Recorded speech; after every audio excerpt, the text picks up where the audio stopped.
অতিরিক্ত মুনাফার লোভে নির্দিষ্ট সময়ের আগেই অপরিপক্ব আম ঢাকাসহ দেশের বিভিন্ন স্থানে বাজারজাতের তৎপরতা শুরু করেছে অসাধু চক্র। মানবদেহের জন্য ক্ষতিকর রাসায়নিকে পাকানো হচ্ছে এসব আম। জনস্বার্থে অসাধু ব্যবসায়ীদের রুখতে মাঠে নেমেছে প্রশাসন।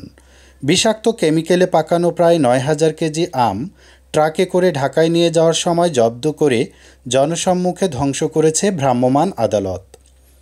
৩০ এপ্রিল মঙ্গলবার রাত 10:30টার দিকে উপজেলার চাম্পাফুল কালীবাড়ি এলাকায় ওই আম জব্দের পর গাড়ির চাকায় পিষ্ট করে ধ্বংস করা হয়।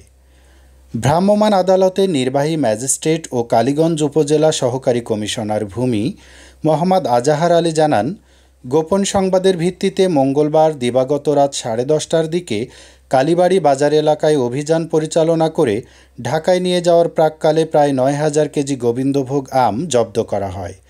তবে ভ্রাম্যমাণ আদালতের অভিযান শুরুর পূর্বে মালিকপক্ষ পালিয়ে যাওয়ায় তাদের আটক করা সম্ভব হয়নি। আমগুলো অপুষ্ট ও কেমিক্যালে পাকানো বলে নিশ্চিত হয়ে সেগুলো জনসম্মুখে ধ্বংস করা হয়। এর আগে গত ২৭ এপ্রিল কালীগঞ্জের কৃষ্ণনগর এলাকায় অভিযান চালিয়ে ৪০০ কেজি অপরিপক্ক আম ধ্বংস করা হয়। গত ২৮ এপ্রিল সাতক্ষীরা জেলা প্রশাসক ও কৃষি সম্প্রসারণ অধিদপ্তর সাতক্ষীরার উপপরিচালক এক বিজ্ঞপ্তিতে জানান, সাতক্ষীরা জেলায় এবছর আমের মুকুল দেরিতে এসেছে।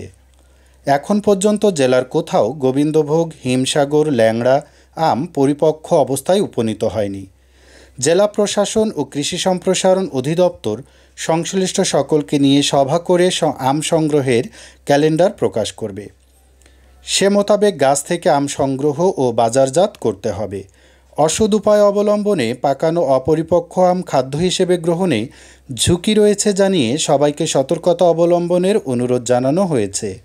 অসৎ উপায় অবলম্বনে জড়িতদের আইনের আওতায় এনে উপযুক্ত শাস্তি প্রদান করা হবে বলে ওই বিজ্ঞপ্তিতে উল্লেখ করা হয়। আবু হাসান, সময় নিউজ 24.com।